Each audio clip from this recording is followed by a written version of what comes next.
누가복음 1장 46절부터 55절까지 말씀을 본문으로 복음을 만나면 이라는 제목의 말씀을 전할 겁니다. 지난 3주간 대강절 3주간 마리아의 찬가를 우리가 쭉 잘라서 읽었고요. 오늘은 한 번에 쭉 읽었습니다. 복음을 만나면 이라는 제목으로 말씀을 나눌 겁니다. 대강절 기간은 임마누엘, 우리와 함께 하시는 하나님, 그 하나님을 기다려요. 기다리는 기다림이 그냥 기다림으로 끝나지 않습니다. 그 기다렸던 임마누엘을 만나는 그런 시간이 대강절입니다. 이 대강절 기간에 우리 사랑하는 성도 여러분들, 오시는 하나님 임마누엘을 만나셨는 줄 믿습니다. 만나신 줄 믿습니다. 감사합니다. 만나셨군요. 좋습니다. 임마누엘 오시는 하나님을 만나요. 오늘 설교 제목은 복음을 만나면입니다. 임마누엘을 만나면 우리의 삶이 변합니다. 그럴 수밖에 없죠. 여러분들 누구든지 만나면 삶이 변해요. 여러분들이 만난 사람들 중에서 여러분들의 삶을 가장 많이 바꾼 분이 누군지 잘 생각을 좀 해보시죠. 학교에서 고등학교 때 아주 좋은 선생님을 만나면 삶이 변합니다. 망나니 같은 녀석들도 정말 좋은 선생님 만나면 삶이 변하죠. 반대의 경우도 있어요. 정말로 이상한 선생님 만나면 또 삶이 변합니다. 삶이 조금 구질구질해지고요. 삶에 대해서 뭔가 뜨거운 열정들을 싹 다 뺏어가는 그런 선생님 없어야 되는데 가끔 가다가 그렇게 타산지석을 삶을 만한 선생님들이 계시기도 합니다. 근데 오늘 우리가 말하는 건 임마누엘입니다. 오시는 하나님을 만나면 삶이 변할 수밖에 없습니다. 대강절 우리가 기대하는 것이 주님이 오시기를 기대하죠. 주님이 오셔서 주님 만나길 기대합니다. 그러면 자동적으로 기대해야 되는 것 하나는 내 삶의 변화입니다. 임마누엘을 만나면 내 삶이 변할 것을 기대할 수 있어요. 복음을 만나면 내가 삶이 변할 것을 기대할 수 있습니다. 그리고 수많은 사람들이 복음을 만나고 임마누엘을 만나서 삶이 변해 갔던 것을 우리가 압니다. 삶은 그대로일 수가 없는데 복음을 만나고도 삶이 그대로인 사람들이 좀 있습니다. 예수님 만나고도 삶이 그대로예요. 임마누엘을 만나고도 그대로예요. 복음을 듣고도 삶이 변하지 않는 사람들이 있죠. 그런 사람들에게 묻는 겁니다. 어떻게 그럴 수가 있냐고. 임마누엘을 만났는데, 하나님을 만났는데, 복음을 들었는데 왜 삶이 변하지 않냐고 물어보면 아마 그분들 대답하실 거예요. 어쩌라고 안 변하는데 어쩌라고 라고 얘기할 겁니다. 거기에 대해서 우리는 뭐라고 얘기해야 됩니까? 아무 말도 할 수 없나요? 우리는 뭐라고 해야 될지 입이 조금씩 꿀 먹은 벙어리처럼 이러지만 예수님께서는 거기에 대해서요 분명한 대답을 주십니다. 복음을 만나고도 삶이 그대로라면 여러분들 예수님이 울리시는 그 경보를 들으셔야 됩니다. 요한복음 12장 47절부터 48절에 보면 예수님이 이렇게 얘기하십니다. 47절입니다. 사람이 내 말을 듣고 지키지 아니할지라도, 말씀이 육신이 되어 오신 분이에요. 예수님 만나고 예수님이 전하시는 말씀, 그 말씀을 듣고도 아무 반응이 없어요. 사람이 내 말을 듣고 지키지 아니할지라도 어떻게 하십니까? 내가 저를 심판하지 아니하노라. 가만히 내두겠대요. 내가 온 것은 세상을 심판하려 함이 아니요 구원하려 함이로다. 심판하러 오신 거 아니고 구원하러 오신 거예요. 그러니 복음을 듣고 변하지 않아도 예수님 안 하신대요. 구원을 못 받는다고, 아니 삶이 변하지 않는다고 해서 뭐라고 하지 않으신답니다. 안심하지 마셔요. 47절 그 다음 48절에 나를 저버리고 내 말을 받지 아니하는 자를 심판할 이가 있으니 곧 나의 한 그 말이 마지막 날에 저를 심판하리라. 복음을 만나서 변하지 않는 사람 누가 심판합니까? 그 복음이 나중에 심판할 거예요. 임마누엘을 만났어요. 임마누엘을 만나고서 아무 변화가 없는 사람, 그 임마누엘을 다시 만나게 될 겁니다. 우리와 함께 하시는 하나님, 이 땅에 심판이 아니라 구원하러 오셨어요. 하지만 다음 임마누엘, 우리와 함께 하실 그 하나님은 심판하실 하나님입니다. 복음을 듣고서 삶이 변하지 않았으니 그래도 별일 없죠, 어쩌라고 하시는 분들 다시 한번 이 경보를 들으셔요. 그럴 수가 없죠. 그럴 수가 없어요. 예쁜 개 한 마리를 만나도 내 생각이 변합니다. 아주 무서운 개 한 마리를 만나도 내 생각이 변해요. 그런데 임마누엘을 만나고 복음이라는 진리를 만났는데 내 삶이 전혀 변하지 않는다고요? 천만에 그럴 리가 없습니다. 복음을 만나고도 삶이 그대로라면 이 경보를 들으시고 복음을 만나서 삶이 변할 것들을 기대하시는 분들은 오늘 우리가 읽은 이 본문의 말씀에서 마리아의 체험에 귀를 기울여 주셔요. 복음을 만나면 어떻게 삶이 변하는지 마리아가 그 전형을 보여줍니다. 어떤 면에서 이 마리아는요, 예수 믿는 복음을 어쩌면 제일 먼저 체험한 사람이에요. 복음을 만난 사람, 임마누엘을 만난 사람입니다. 복음을 만나고 영접하고 그래서 임마누엘을 만난 사람의 삶이 어떻게 변하는지 오늘 이 마리아가 이 찬가 가운데, 이 노래 가운데 우리에게 보여줍니다. 그러니 오늘 말씀을 들으면서요, 여러분들은 기대하시면 돼요. 그리고 확인하시면 됩니다. 아, 복음을 만나면, 내가 임마누엘을 만나면 내 삶이 이렇게 변해가는 거였지라고 확인하시면 돼요. 아직 그 변화를 체험하지 못하신 분들은 아, 내 삶이 이렇게 변해가겠구나라고 기대하시면 됩니다. 대강절 주님 만날 것을 기대하신 여러분들의 삶의 변화를 기대하시기를 주의 이름으로 축원합니다. 자, 마리아의 찬가를 보면서요, 도대체 복음을 만나면, 임마누엘을 만나면 내 삶이 어떻게 변해가는지 한번 보시죠. 제일 먼저는 어떻게 되냐면, 복음을 만나면, 그래서 내 삶의 새로움이 시작되는 그 시작은 내 안에 하나님께서 뭔가 일하고 계시다는 사실을 깨닫는 데서부터 시작합니다. 뭔가 내 안에서 일어나고 있다는 게 느껴지기 시작하는 거예요. 마리아가 오늘 부르는 이 노래 찬송을 보셔요. 읽어볼까요? 얼마나 여기에 뭔가 느끼고 있는 여인이 부르는 건지. 그 계집종의 비천함을 돌아보셨습니다. 보라, 이제 후로는 만세에 나를 복이 있다 일컬으리로다. 능하시니가 큰 일을 내게 행하셨으니 그 이름이 거룩하시며. 능하시니가 큰 일을 내게 행하셔요. 이 큰 일이 뭔지 아직 구체적으로 마리아도 잘 모릅니다. 하지만 뭔가 큰 일을 행하시고 계시는 겁니다.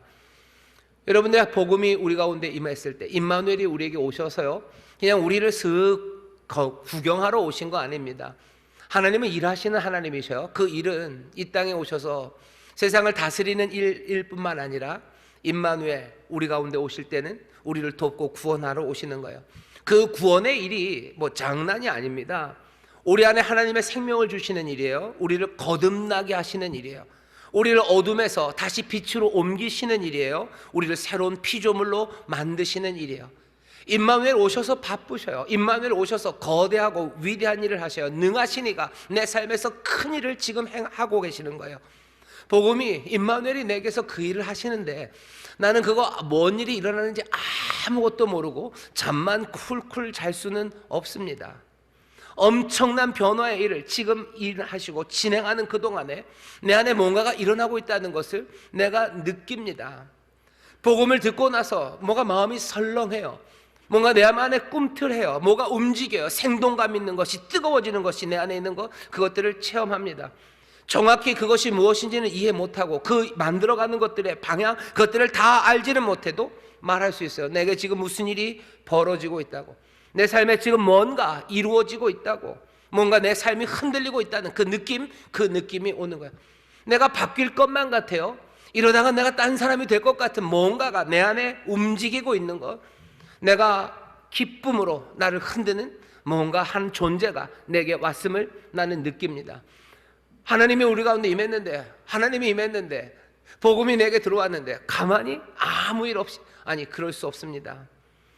그 움직임을 좋아하는 사람도 있고 좋아하지 않는 사람도 있을 거예요. 하나님이 내게 관심을 보이시고 하나님의 손으로 나를 지금 만지실 때 내가 그것들을 좋아할 수도 있고 좋지 않을 수도 있죠. 어떤 사람들은 예수 믿는 거 별로 좋아하지 않아요. 아, 내가 괜히 예수 믿기 시작했죠. 내가 하나님 몰랐으면 좋았을 텐데, 내가 예수님이 뭐 나를 사랑하신다는 얘기, 뭐 내게 오셨다는 거, 그거 몰랐더라면 참 좋았을 수도 있는데, 괜히 그것 하나 듣고 뭐 그분 앞에 나가서 머리 한번 조아리고 나서 괜히 내 마음이 싱숭생숭한 거예요. 내 마음에 뭔가 움직이고 있는 것 같은 거예요. 괜히 이러다가는 내가 옛날처럼 살 수 없을 것만 같고 옛날에 세우던 대로 살았던 것이 훨씬 더 좋았을 텐데 하는 생각, 그 생각도 들기도 할 겁니다. 하지만 그 사람들도 부인할 수 없는 것은 뭔가가 내 안에서 역사하고 나를 흔들고 있다는 거, 그거 부인하지 못합니다. 그게 뭔지 알려드릴게요. 하나님께서 인생을 흙과 그리고 진토로 만드실 때 그 손과 손가락으로 만드셨던 것처럼 이제는 그 창조보다도 훨씬 더 위대하게 새롭게 나를 만드시는 하나님의 손과 손가락이 지금 나를 붙들고 빚어내고 있는 겁니다. 토기장이가 만들듯이 하나님이 나를 지금 만들고 계시는 거예요. 그 현란한 몸짓을, 그 현란한 손기술을 우리가 다 할 수 없어요. 그분이 꿈꾸고 있는 그 아름다운 완성의 목표를 우리는 다 꿈꿀 수 없어요. 다 알 수 없어요. 하지만 그래도 진토는 압니다. 이 진토인 나를 누군가 만지고 있는 거예요. 복음이 들려지고 내가 주님 만나면요, 내 마음에 꿈틀하는 거, 여러분 그거 놓치시면 안 돼요. 그리고 기다려 보십시오. 뭐가 만들어질지 기다려 보십시오. 이제 시작에 불과합니다. 복음을 만나면, 임마누엘을 만나면 그렇게 되는, 오늘 이 자리도 마찬가지입니다. 오늘 이 자리에 왔을 때 뭐 기독교의 모든 진리를 내가 다 알고, 저도 잘 다 몰라요. 그거 다 내가 알고 이게 하나님이 하시는 일, 이런 일이지, 그거 다 알고 앉아 있는 것 아니에요. 그냥 뭔가가 꿈틀에서 와서 앉아 있는 분들이 있어요. 지금 하는 설교가 한 개도 다 이해 안 될 수 있어요. 하지만 뭔가가 지금 뭔가 내 안에 하나님이 말씀하시는 것 같고, 내가 그거 다 못 알아듣는 것 같아도 뭐가 내 안에 움직이고 있는 것 같은 사람들, 여러분들 복음을 만나신 분들이요. 마리아는 지금 그 복음을 만납니다. 꿈틀거리는 거예요. 내게 능하시니가 큰 일을 행하셨어요. 하나님이 나를 이제껏 사랑하시고 나를 붙잡으시고 내 안에서 이제 뭔가 새 일을 행하신다는 게 내 안에 느껴지기 시작하는 거죠. 거기서부터 시작입니다. 복음을 만나면 하나님께서 내 안에 뭔가를 행하고 계시다는 그 사실을 내가 깨닫고 느끼기 시작해요. 그리고 그 다음은 어떻게 되는지 아십니까? 복음을 만나면 이 깨달음이 있기 때문에 놀라움으로 넘어갑니다. 놀라워요. 어떻게 내 삶에 이런 일이 일어나는지 놀랍습니다. 오늘 마리아가 부르는 노래를 보세요. 마리아의 노래는 놀라움과 경외로 가득합니다. 내 마음이 하나님 내 구주를 기뻐해요. 정말로 비천한 나를 돌아보셨어요. 이제 후로는 내 삶은 이제 비천한 삶이 아니라 만세 복이 있다고 나를 할 거예요. 이건 얼마나 놀랍습니까? 누가 나를 복 있다 할 거예요. 나는 비천한 계집, 나는 아무것도 없는 여인인데 내 삶을 복되게 하신대요. 놀랍죠. 이 일을 내가 만든 게 아닙니다. 하나님이 그 일을 하신대요. 그러니 더 놀랍습니다. 복음을 만나면 놀라움으로 가득 차요. 내가 하는 일이 아니에요. 내 의지로 하는 게 아니에요. 내가 자발적으로 하는 것 아니에요. 하나님이 내 삶에 뭔가를 만들고 계시다는 사실이 너무 뜻밖입니다. 그러니 깜짝 놀라는 거죠. 하나님이 내 삶에 뭘 만들고 계셔요? 그게 하나님이라는 걸 아는 순간 나는 놀랍습니다. 왜 하나님이 나에게서 그 일을 하신다고요? 이 놀라움은 거기서 끝나지 않아요. 놀라워서 그냥 입만 벙 하고 있지 않아요. 이 놀라움은 우리로 하여금 뭔가 변화되게 만들어가기 시작합니다. 하나님이 내 안에서 일을 하신다고 그때부터 사람들은 생각이 바뀌기 시작해요. 어떻게 바뀌냐? 영혼 뭐 이런 이야기 옛날엔 좋아하지도 않았어요. 영혼이 있다고도 생각 안 했어요. 하지만 이제 그 영혼이라는 것에 대해서 관심이 갑니다. 영혼이 뭘까? 또 뭐에 대해서 관심이 가요? 죽음에 대해서 관심이 가요. 전에는 죽음에 대해서 얘기하자면 다 치워버렸어요. 뭐 죽음 그런 거 얘기하지 마. 아니요. 내가 주님 만나기 시작하고 복음을 만나기 시작하고 하나님이 내 안에서 뭔가 움직이고 하나님이 나와 함께 하신다는 것이 나로 놀라고 깜짝 놀라게 하면요, 그때부터 정말로 우리 앞에 놓여있는 그 죽음에 대해서 다시 생각하게 됩니다. 죽음 생각하게 돼요. 거기서 끝나요? 아니요. 죽음 넘어서를 생각해요. 전에는 죽음 넘어서를 생각하고 그거 말하는 사람들 다 웃기는 사람들이라고 생각했어요. 그런 이야기를 하는 사람들 다 무시했습니다. 자꾸 무슨 그런 내세 아니면 뭐 영원한 세상, 죽음 넘어 뭐 하나님과 함께 사는 삶, 그런 이야기하는 사람들 놀렸어요. 그리고 그런 생각이 내게 들 때마다 이게 뭐야 하며 떨쳐버렸지만 이제는 아닙니다. 이제는 죽음을 생각해요. 그리고 그 죽음 너머의 세상을 생각해요. 새하늘과 새 땅이라는 내가 알 수 없는, 내가 그릴 수 없는, 하지만 거기에 그 영원한 나라와 영원한 삶과 그것들을 내가 생각하고 꿈꾸기 시작합니다. 왜 이렇게 돼요? 하나님이 내 안에서 움직이시는 그 놀라움이요, 하나님이 내 안에서 이렇게 역사하신다면 그것이 내가 받아들여지는 순간 그때부터 이상하게 내가 전에 생각하지 않았던 그것들 생각하게 돼요. 죽음이 더 이상 어리석은 이야기가 아닌 것 같아요. 죽음 넘어서의 삶이라는 게 그게 전에처럼 그렇게 안개처럼 아무것도 아닌 깜깜한 게 아니라 정확하게 그릴 수는 없어요. 하지만 그것들에 대해서 생각하기 시작합니다. 성경이라는 책이 전에는 세상에서 제일 재미없고 지루한 책이었어요. 하지만 이제는 읽고 싶어요. 내가 성경을 읽다 보면 하나님이 나에게 말씀하실 것 같고 성경에 내 질문에 대한 답이 있을 것 같고 여기에선가 내가 뭔가 은혜와 그리고 내 삶의 위로가 여기에 있을 것만 같아요. 그러니 성경을 읽기 시작합니다. 전에는 기도하지 않았어요. 아니, 기도를 하더라도 내가 무슨 문제 있을 때 그냥 기도하고, 또 문제 있을 때만 기도하니 뭔가 좀 계면적 기도하고 그냥 밋밋해가지고 에이 그냥 이랬었을지 몰라요. 하지만 내가 하나님의 복음을 만나고 임마누엘 그분을 영접하기 시작해서 하나님이 내 안에서 뭔가를 이루기 시작하고 내가 그것으로 깜짝 놀란 그 경이 가운데 있는 사람들은요, 기도가 달라집니다. 기도가 세상에서 가장 멋진 일이에요. 기도가 세상에서 가장 놀라운 일이에요.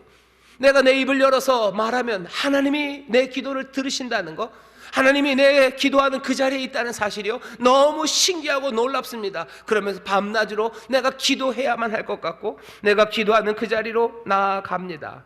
이 일들이 어떻게 가능합니까?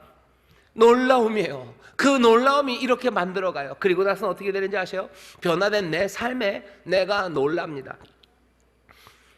복음을 만나면 하나님이 내 안에서 뭔가 움직이고 있다는 것을 깨달아요. 그것은 우리를 놀라움, 경이로 인도합니다. 그 경이가 우리를 조금씩 바꿔가요. 그러다가 깜짝 놀라게 되는 건 변화된 내 삶이에요. 바울은 이걸 뭐라고 얘기합니까? 이제는 내가 사는 게 아니네 라고 얘기합니다. 갈라디아서 2장 20절이요. 이제는 내가 사는 게, 이게 내가 사는 게 아니에요. 감탄해요. 신기합니다. 놀랍습니다. 어느 순간인가 복음을 만난 내가 다른 사람이 되어 있어요. 나는 유대인 중에 유대인이었어요. 난 율법으로 살아야 된다고 말했던 사람이에요. 하지만 이제는 그 율법이 아니라 예수 그리스도의 법, 나는 사랑으로 산다고 말하는 사람들이 되어버렸어요. 나는 바리새인들 중에 바리새인이에요. 나는 정말로 로마 시민이에요. 내가 갖고 있는 모든 높음, 찬란함이 나에게 있었어요. 그것들 자랑하며 살았어요. 그게 내 삶의 가치였고 내 인생의 자랑이었어요. 하지만 이제는 아니에요. 이제는 난 그 모든 내 자랑은요 다 똥처럼 여기고 내 인생의 자랑은 오직 예수 그리스도 십자가, 그것이 내 자랑이 된 사람이에요. 내가 사는 게 아니네. 이건 내가 사는 게 아니네. 유대인 중에 유대인이었던 바울이 사는 게 아니에요. 로마 시민이고 정말로 가말리알 문화에서 배웠던 최고의 석학으로서 살았던 내 삶이 아니에요. 나는 더 이상 그 삶이 아니라 나는 다른 삶으로 살아요. 바울은 뭐라고 고백해요? 내가 사는 게 아니네. 그리스도께서 내 안에 사는 것이라고. 내가 나 자신에게 깜짝 놀랍니다. 나 자신에게 깜짝 놀래요. 내가 이 사람이 되어 있어요. 복음을 만나면 하나님의 그 꿈틀하신 가운데요, 그 놀라움과 경이가 내 생각과 내 삶들을 어느 순간인가 바꿔내고요, 내가 내 삶에 놀라게 만듭니다. 예수님 만난 사람들은 놀라요. 내 삶에 놀라요. 내가 사는 게 내가 아니라 내 안에 그리스도가 사는 거기 때문에 놀라요. 그리고는 묻죠. 내가 왜 이렇게 됐을까? 내가 왜 이렇게 된 건가? 거기에 대한 답도 바울이 얘기합니다. 고린도전서 15장 10절이요. 내가 나 된 것? 내가 이렇게 된 것? 이제 보니 내가 깜짝 놀랄 만큼 다른 내가 된 것은 뭐예요? 하나님의 은혜로 된 거예요. 하나님의 은혜로 된 거지 내가 결심하고 된 것 아니에요. 내가 공부해서 이게 인생의 제일 좋은 길이다 그래서 간 거 아니에요. 이것이 내 인생을 가장 안전하게 만드는 길이다 라고 해서 내가 간 게 아니에요. 하나님의 은혜가, 그 놀라운 은혜가 나로 하여금 다른 생각들 하게 하더니 어느샌가 나를 다른 사람으로 만들어놨어요. 어느샌가 내가 아니에요. 내가 그리스도가 사는 삶을 만들어놨어요. 놀라운 은혜입니다. 여러분들, 여기 있는 여러분들을 보셔요. 이 영하 13도 15도 되는 이 겨울 아침에, 그것도 쉬는 날에, 연말에 얼마나 바쁜 이 시간에 여러분들 여기까지 오신 거예요. 이게 뭡니까? 예전에 여러분 같으면 이렇게 하십니까? 아니죠. 예전에 여러분 같으면 복음을 모르면 여기 이러고 누가 있습니까? 하지만 여기 여러분들이 계신 거, 이건 놀라운 일입니다. 여기 앉아서 노래를 불러요. 여기 앉아서 눈물을 흘려요. 지금 뭐 하는 겁니까? 여러분들 잘 나가시는 분들 아니세요? 여러분들 노는 거 좋아하는 분 아니세요? 여러분들 뽀로로 아닙니까? 노는 게 제일 좋고 왜 눈물 흘립니까? 재밌는 게 좋고 재미진 게 좋고 맛있는 거 먹는 게 좋죠. 근데 지금 여기 와서 기도하고 눈물 흘리고 여기 와서 내 뜻이 아니라 주의 뜻이 무엇인지 묻는 거, 이거 뭡니까? 내가 아니에요. 내가 아니네. 내가 사는 게 아니라 그리스도가 사는 것이네. 이렇게 사는 건 뭐가? 내가 나의 나 된 것은 뭐예요? 오직 하나님의 은혜, 하나님의 은혜로 된 거죠. 여러분 여기서 이렇게 하는 게 이것이 내 삶의 안전을 가져다 주는 거고 이것이 내 삶을 찬란하게 만드는 거라고 생각해서 결단하고 결심하고 여러분들이 작전 짜서 여기 오신 거예요? 아니죠. 복음을 만나면 내 삶이 이미 새롭게 변했다는 것을 발견하는 놀라움, 그 놀라움에 가게 되고요, 그 놀라운 내 삶의 변화가 오직 은혜뿐임을 알게 됩니다. 여러분들 분명히 세상 사람들보다 세상의 욕망들을 쫓아가는 일에 훨씬 더 덜 쫓아갈 거예요. 세상은 욕망을 탐닉하며 살아갑니다. 부자 되려고, 그러기 위해서는 뭐 집 뺏고 그래도 된다고 박수치며 살아가요. 하지만 여러분들은 아니죠. 여러분들은 그렇게 아니에요. 가끔가다 그거 이렇게 슬쩍슬쩍 보고 따라갈까 말까 하지만 그렇게 살지 않습니다. 세상은 술 취하고 방탕하며 살아갈 거예요. 하지만 여러분들은 그렇지 않아요. 가끔 가서 살짝 보기는 하지만 그렇게 살아가지 않아요. 여러분들이 훨씬 더 도덕적으로 훌륭한 사람이라서? 아닙니다. 여러분들이 훨씬 더 똘똘하고 이해력이 많고 인생의 지혜가 많아서? 아닙니다. 우리가 세상과 다른 사람으로 살아가는 것, 어쩌면 예전과 내가 다르게 살아가는, 깜짝 놀랄 그렇게 변화된 삶을 살아가는 건 다른 것 없어요. 우리 안에 지금 역사하시는 하나님의 은혜 때문입니다. 하나님이 하시는 일입니다. 하나님 우리 가운데 역사하십니다. 은혜로 역사하십니다. 그것으로 놀라는 거예요. 마리아는 그것으로 놀랍니다. 복음을 영접하는 사람, 복음을 만난 사람들은 그렇게 놀라요. 이 놀라움은, 은혜에 대한 놀라움은요, 다음 특징으로 넘어갑니다. 그건 겸손이에요. 이 놀라우신 은혜 앞에서 우리는 겸손해질 수밖에 없습니다. 마리아도 그러죠. 여종의 비천함을 돌아보셨습니다. 나를 여종이라고 얘기해. 난 비천한 사람이라고 말합니다. 겸손입니다. 마리아는 하나님의 손길을 느껴요. 하나님의 능하신 손이 나와 함께함을 느껴요. 그러니 마리아는 하나님을 만진 사람이에요. 하나님의 만짐, 하나님을 만진 그 임재 앞에 선 여인이 마리아입니다. 여러분들, 마리아가 아니라 누구든, 아니면 무슨 일을 하는 사람이건 하나님의 이 놀라우신 임재와 영광, 그 거룩함과 위대하심, 그것들을 희미하게라도 보고 그 앞에 선 사람이라면 예외 없이 누구나 더없이 겸허해질 수밖에 없습니다. 겸손해질 수밖에 없습니다. 여러분들, 근데 겸손이라는 걸요, 잘 생각하셔야 돼요. 겸손이라는 건 그냥 그 앞에 항복한다라는 걸로 생각하지 마셔요. 겸손한 태도라고 생각하지 마셔요. 그냥 낮아지는 겁니다. 낮아진다는 게 뭐 어느 정도 내가 이만큼이 있지만 낮아지는 얘기로 생각하면 안 돼요. 하나님의 은혜 앞에 서면 어떻게 되냐면요, 자신이 형편없이 아무것도 아니고 무가치하다는 그것들을 느끼고 깨닫는 거예요. 그게 겸손입니다. 나는 죄인이에요. 하나님이 우리에게 가까이 계시고 그분의 임재 앞에 우리가 섰고 그분의 거룩하심 앞에 내가 서 있을 때 나는 그냥 벌거벗은 사람임을 아는 거예요. 나는 죄악된 사람이고, 나는 불의하고, 나는 무가치하고, 그게 나임을 보게 되는 것, 그것이 은혜 그 앞에서, 놀라우신 은혜 앞에 선 사람들이 갖추게 되는, 갖게 되는 그 겸손입니다. 이사야라는 사람이 있었어요. 얼마나 훌륭한 사람인지. 훌륭한 집안에 또 선지자로 성실하게 일하는 이사야. 그 이사야가 하나님의 영광을 잠깐 봅니다. 그러고 나서 바로 나오는 말은 뭐예요? 죄인이에요. 화로다 나여 망하게 되었도다. 나는 망했어요. 나는 망했어. 왜? 나는 입술이 부정한 자, 나는 입술이 부정한 자들 사이에서 사는 사람. 그러니 나도 부정하고 나는 부정한 곳에 사는 사람인데 하나님의 영광을 봤어요. 화해요. 나는 이제 망하게 되었다고. 여러분들, 이사야서 6장 5절에서 이사야가 그렇게 말하지만 구약의 사람만 그런 건 아닙니다. 베드로, 얼마나 자신감 넘치는 사람이에요. 베드로가 고기 잡다가 고기 못 잡았어요. 예수님 말씀대로 하니 고기를 어마어마하게 잡았습니다. 하나님의 능력이 나타났어요. 오시는 임마누엘, 그 능력의 하나님을 만났죠. 능력의 하나님이 내 앞에 서 있었을 때 베드로는 어떻게 합니까? 능력을 좀 달라고 그래요? 아니면 그 능력 앞에서 뭘 어떻게 해서 뭘 어떻게 하려고 합니까? 그 능력 앞에 베드로가 한 말은요, 주여 나를 떠나소서 나는 죄인으로서이다. 주여 나를 떠나소서 나는 죄인으로서이다. 하나님의 전능하심 앞에, 하나님의 그 은혜 앞에, 그 영광 앞에 설 때요, 이사야건 베드로건 상관없습니다. 모두가 다 우리가 천하고 무가치하다는 그것을 알아요. 사람들은 물어봐요. 아니, 물어보는 게 아니라 좀 조롱합니다. 교인들, 예수 믿는 사람들 맨날 지들이 죄인이래. 맨날 용서해달래. 맨날 이 죄인을 긍휼히 여겨달래. 뭐 하나님이 다 용서하셨다는데 뭐 아직도 죄인이래. 밖에 사람만 그러는 거 아니에요. 교회 안에서도 그러시는 분들이 있어요. 우리가 하나님 앞에 나왔을 때 죄인으로 용서하셨으니 우리는 의인인데 우리가 하나님 앞에 죄인이라고 왜 고백합니까? 왜 고백하냐고요? 우리가 하나님 앞에 서기 때문에 그래요. 전능하신 하나님, 그 영광 앞에 선 그 어떤 인생도, 어떤 이들도 그 앞에 죄인임을, 그리고 내가 못난 사람임을, 내 약함과 무력함을 고백하게 되는 겁니다. 그러니 우리가 예배할 때마다 와서 얘기하는 거 아니에요. 긍휼을 베풀어 주옵소서. 주여 우리를 불쌍히 여겨 주옵소서. 우리가 지금 쇼하는 거예요? 우리가 용서받았는데 괜히 좀 약한 척하는 거예요. 속으로는 우리는 용서받은 죄인이야, 우리 의인이어서 하나님 앞에 설 자격이 생겼다고. 내가 용서받을 자격이 있다고 느낀다면 그 사람은 용서받은 사람이 아닐 겁니다. 내가 하나님 앞에 복받을 자격이 있다고 생각하는 사람들은 아직 하나님의 복을 받아보지 못한 사람이에요. 하나님의 복을 하나님 앞에서 받은 사람들은요, 누구도 그 앞에서 내가 복받을 자격이 있고 내가 용서받을 자격이 있다고 말하는 사람 한 사람도 없어요. 한 사람도 없습니다. 이사야도 화로다 나여 망하게 되었도다. 베드로도 뭐예요? 주여 나를 떠나소서 나는 죄인이로소이다. 여러분들 바울이 오호라라는 공고한 자로다 얘기할 때 여러분들 속으로 킥킥 웃으시나요? 아, 바울 하나님이 용서하셨는데 로마서에서 그렇게 무슨 믿음으로 구원 얻는다 그러더니 뭘 용서를, 뭘 죄인이고 오호라라는 공고한 자로다.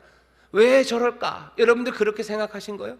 여러분들이 죄송합니다, 바울보다 훌륭하실 수 있어요. 분명히 그래야 되고 훌륭하실 수 있지만 여러분들 바울이 못나고 정말로 죄가 많아서 저 인간은 숨겨진 죄가 있나 보다, 아니면 저 인간은 믿음이 없나 보다, 그래서 바울이 하나님 앞에 나올 때마다 나는 죄인이고 주여 나에게 긍휼을 베푸시고 주여 나를 어찌합니까, 난 어찌합니까 눈물로 기도하는 거예요. 하나님 앞에 서면, 그 놀라우신 영광과 위대함 앞에 서면 누구라도 내 연약함과 내 죄악됨, 내 무가치함, 내 비천함, 내 낮음, 그것들을 고백할 수밖에 없는 겁니다. 복음을 만나면 사람들은 그렇게 됩니다. 그 놀라우신 역사, 내 안에 내 안에 큰 일을 행하시는 놀라움과 경의가 있죠. 그리고 그 경의 가운데 변화되는 내 삶이 놀랍죠. 그리고 그것이 내가 아니라 하나님의 은혜임을 알죠. 그리고 그 은혜 앞에 섰을 때 내가 죄인임을 철저하게, 내 연약함과 못남을 그 앞에 고백하는 거예요. 예수 믿는 사람들, 복음을 만난 사람들은 그렇게 삽니다. 그렇게 삽니다. 그렇게 사는 게 비참한 삶이냐? 아니요, 그렇게 비참한 삶 아닙니다. 놀라움과 경기가 가득해요. 그 은혜에 대한 찬송이 가득해요. 그리고 그 은혜 앞에 섰기에 내가 죄인임을, 내가 벌거벗은 사람임을 주 앞에 고백하면서 늘 은혜를 구하며 하나님의 자비와 긍휼을 구하며, 그래서 긍휼을 기억하신 하나님이 감사하고, 그리고 그 긍휼로 우리를 도우신 하나님이 감격스러운 사람들, 그 사람들이 복음을 만나는 사람들입니다. 겸손하게 자기의 무가치함을 깨닫는 사람들, 그 사람들 하나님의 용서와 복이 내 죄악됨과 비참함, 그것에도 불구하고 하나님이 주시는 선물임을 알아요. 그러니 뭐예요? 감사하기 시작하는 겁니다. 그 놀라움으로 겸손해진 사람들, 그 사람들이 하나님 앞에 감사하는 거예요. 감사하고 찬양합니다. 그럴 수밖에요. 우리가 믿는 바가 뭔데요? 죄를 용서하셔요. 우리의 영혼을 구원하셔요. 우리를 새 사람 만드시고 천국의 소망을 주시면 우리가 믿습니다. 그 모든 일을 주시니 그를 믿으며 우리가 감사하지 않을 수 있습니까? 이분은 어떤 분이셔요? 육신이 되어 우리 가운데 오셨어요. 아들을 우리에게 보내신이에요. 오셔서 우리를 사랑하셔서 십자가 지시기까지 그 사랑을 확증하시니에요. 끝까지 사랑하시고 용서하시고 우리에게 복을 주시며 우리를 위해 기도하시는 분이셔요. 멈추지 않는 사랑, 멈추지 않는 은혜로 우리와 늘 함께 하시는 분이셔요. 우리가 믿는 분은 그런 분입니다. 그분 앞에 우리가 감사와 찬양을 드리지 않을 수가 있습니까? 마리아 보셔, 내 영혼이, 우리 첫 주에 했었죠. 내 영혼 내 마음이 주를 드높인다고. 근데 뭐 말하기 힘들어요. 내 영혼이 내 마음이 내 속에 있는 모든 것들아 여호와를 찬양하라. 그 노래처럼 네 속에 있는 것들아 다 나와서 함께 주를 높이세, 주를 광대하시다 하세라는 그 감격이 마리아에게 있었던 것처럼, 시편의 그 모든 성도들에게 있었던 것처럼 여기 복음을 만나는 우리에게도 이 감사와 찬송, 내 하나님 내 구주를 기뻐하고 내 하나님을 높여드리려는 내 영혼과 마음의 노래가 우리 가운데 가득할 줄 믿습니다. 이렇게 감사하고 찬송해요. 마지막으로 복음을 만나면 어떻게 됩니까? 두려움으로 삽니다. 50절 보시죠. 긍휼하심이 두려워하는 자에게 대대로 이르는도다. 두려워하는 자, 벌벌 떠는 사람들에게 긍휼하심이 임한다, 그런 뜻 아니에요. 두려워하는 자에게 하나님의 긍휼, 하나님의 은혜가 임할 겁니다. 하나님의 복이 임할 거예요. 두려워하는 사람들은 누군데요? 이 두려워하는 사람들은 비겁하게 두려워하는 사람들 아니에요. 지옥이 무서운 사람들 아니에요. 처벌받을 게 두려운 사람들 아닙니다. 이 두려움은 어떻게 이해하셔야 되냐면요, 사랑 가운데서 하는 두려움이라고 이해하시면 됩니다. 사랑하며 하는 두려움이요. 히브리서 12장 28절에 보면 이렇게 되어 있습니다. 경건함과 두려움으로 하나님을 기쁘시게 섬길지니. 경건함과 두려움으로 하나님을 기쁘시게 섬긴대요. 우리가 하나님 앞에 벌벌 떨면서 벌 받을까 봐 하나님을 섬기는 게 아니에요. 경건함과 여기 두려움이 하나님을 기쁘시게 섬기게 합니다. 빌립보서에도 비슷한 말씀이 2장 12절입니다. 두렵고 떨림으로 너희 구원을 이루래요. 두렵고 떨림, 이 두려움은 다시 말씀드릴게요. 뭔가 율법을 어겨서 내가 벌 받을까 봐 벌벌 떠는 공포에 질린 두려움이 아닙니다. 이 두려움을 이해하시기 위해서는 사랑하는 누군가 앞에서 여러분들이 행할 때 그 사람들에게 상처 줄까 봐 염려하며 느끼는 두려움이에요. 내 삶이 내 눈앞에 살아가는 게 아니에요. 내가 다른 사람들 눈앞에서 살지 않아요. 임마누엘, 내게 오시는 하나님, 내 오신 하나님 그 앞에서 삽니다. 하나님이 우리와 함께 하셔요. 나는 그 앞에서 살 거예요. 내 하나님이 나를 보셔요. 내 은혜의 하나님이, 내 감사와 찬송이 절로 정말로 그 긍휼하심을 기억하시며 내 삶을 도우시는 그 하나님 앞에서 내가 살아요. 내를 사랑하시는 그 하나님을 나도 사랑합니다. 그 앞에서 내가 살아가는 내 삶은 두려울 수밖에 없어요. 왜? 내 삶이 하나님 앞에 슬픔이 될 수도 있어요. 내 삶이 하나님 앞에 아픔이 될 수도 있어요. 사랑하는 사람 다치게 하고 싶지 않고 상처 주고 싶지 않아서 두려워하는 그 두려움, 사랑하는 사람 실망시키는 것, 그거 두려움과 떨림, 그 떨림이에요. 내가 하나님 앞에서 삽니다. 내가 하나님을 두려움으로 하나님을 기쁘시게 섬길 거예요. 하나님 기뻐하시는 일을 하기 위해서 내가 떨리는 거예요. 그것 때문에 내가 두려운 거예요. 내가 그거 잘하려고 하는 거예요. 그러니 삶은 훨씬 더 신중하고 그리고 조심스러워지는 겁니다. 규칙을 지키지 않고 법을 지키지 않아서 벌 받을까 봐 두려운 게 아니에요. 하나님 실망하실까 봐, 하나님 실망하시고 하나님 기뻐하게 하셔야 되는데 내가 그거 못할까 봐 사랑 안에서 나는 두렵고 떨림으로 신중하게 조심스럽게 내 삶을 살아갑니다. 주일날 교회 안 오는 거 두렵고 떨림으로 하셔야 돼요. 교회 안 오면 하나님이 벌을 주셔서, 그렇죠? 이번 오는 한 주간 동안 그냥 빙판에서 3번씩 넘어뜨리게 하시고, 그래서 교회 오는 거 아닙니다. 그래서 교회 오는 건 아니에요. 그렇게 벌벌 떠는 두려움으로, 율법적으로 두려움으로 행하는 건 아니에요. 하지만 하나님을 향한 사랑의 두려움이에요. 이만큼 추웠고 이만큼 길이 미끄러워서 내가 하나님 앞에 나와 예배하지 못하고 내가 내 믿음의 사람들과 함께 주를 찬송하지 못하는 거, 그거 두려운 거예요. 왜? 벌 받을까 봐? 아니, 하나님 실망하실 것 같은 거죠. 우리에게 주신 은혜와 감격이, 우리가 그 감격으로 노래하고 그 은혜 안에 정말로 그 경의와 그 놀라움 가운데 우리를 정말로 아무것도 아닌 것처럼 만드시는 그 뜨겁고 그 위대하신 사랑 앞에서 내가 행하면서 내가 이 추위에 교회를 안 온다라는 것이 벌 받을까 봐 아닙니다. 내가 두렵고 떨림으로 교회 오는 것이, 두렵고 떨림으로 교회 오는 것이 벌 받을까 봐 무서워서가 아니에요. 내가 하나님 앞에서, 내 사랑하는 주님 앞에서, 내 주님 실망하시고 내 주님이 내게 향하신 그 은혜와 사랑을 뭐라고 생각하실까? 내가 그 사랑에 내가 하는 대답에 대해서 주님이 뭐라고 생각하실까? 그게 두렵고 떨린 거예요. 교회 오는 것만 아닙니다. 내가 사랑을 행하는 것도 마찬가지, 내가 진리를 따라 걷는 것도 마찬가지, 내가 하나님의 의를 따라 행하는 것도 마찬가지. 우리가 지난번에 배웠던 마태복음의 그 모든 의를 따라 걷는 것도 내가 두렵고 떨림으로 하겠지만 그 두렵고 떨림이 그거 안 하면 내가 벌 받을까 봐 아니에요. 우리에게 복되다 하시고 우리에게 오신 임마누엘, 우리를 새 삶을 만드시는 그분 앞에서 내 삶은 두렵고 떨려요. 그 은혜 앞에서, 그 사랑 앞에서, 내가 그 사랑하는 하나님, 내 주님 앞에서 그것이 주께 실망이 되고 주님 기뻐하지 않는 일 될까 봐 히브리서 12장 28절에 뭐라고 되어 있어요? 경건함과 두려움으로 하나님을 기쁘시게 섬길지니, 두려움으로 하나님을 기쁘시게 섬길지니, 하나님 기쁘지 않을까 봐 그게 두려운 거예요. 그게 벌벌 떠는 거 아니에요. 무슨 느낌인지 아시죠? 이게 떨려요. 이게 떨려요. 복음을 만나면 그렇게 됩니다. 복음을 만나면, 임마누엘을 만나면 그렇게 됩니다. 하나님이 내 안에서 뭔가를 일하신다는 그 자각이 우리를 깜짝 놀라게 하고, 그 경의가 우리에게 생각하지 않았던 것들 생각하기 시작하고 보지 못했던 것들 보게 하면서 어느 순간인가 그 은혜가 내 삶을 내가 아닌 삶 만드시고 정말로 그리스도가 사는 삶처럼 만드셔서 나를 깜짝 놀라게 하시는 그 은혜를 보게 하시고, 그 은혜 앞에 내가 겸손하게 무릎 꿇게 하시고, 내가 그 은혜 앞에서 죄인임을, 그렇게 내 삶을 바꾸시는 용서와 그 복주심이 내가 한 게 아니라 하나님의 은혜임 그 앞에서 나는 죄인이고 나는 아무것도 아님을 겸손하게 무릎 꿇고 또 긍휼을 구하고 자비를 구하는 자가 되게 하시고, 그 자비를 구하는 것 가운데 감사와 찬송을 넘쳐나게 하시고, 그 사랑 안에서 나는 두려움과 떨림으로 뭐예요? 주를 위해서, 두려움과 떨림으로 주가 기쁘시는 그것을 위해서 내가 행하는 거예요.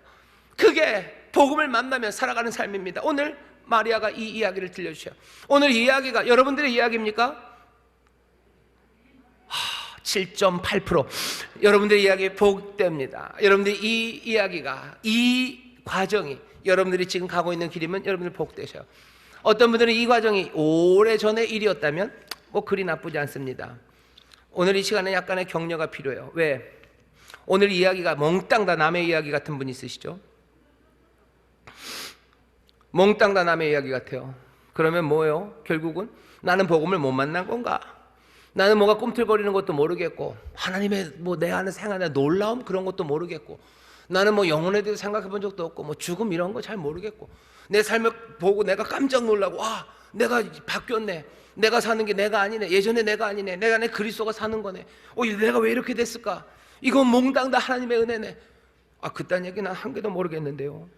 내 삶에서 아무것도 안 일어났는데요. 여러분들 그러신 분들 있으실 거예요. 정말 그런 거라면, 그래서 나는 복음을 안 만났나 보다 생각하시는 분이 있다면, 그래서 오늘 한 30분 만에 갑자기 불행해지신 분들, 여러분들에게 말씀드립니다.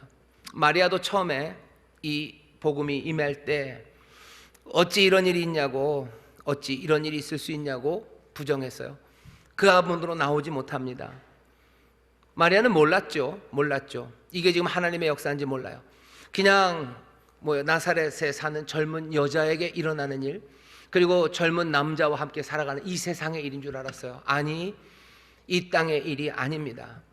지금 우리에게 전해지는 복음, 그리고 우리가 만나는 그분은요, 이 땅의 분이 아니에요. 우리는 지금 하나님을 만나는 거예요. 우리가 듣는 지금 복음의 이야기는 하나님이 하나님의 아들을 우리에게 보내셨다는 얘기예요.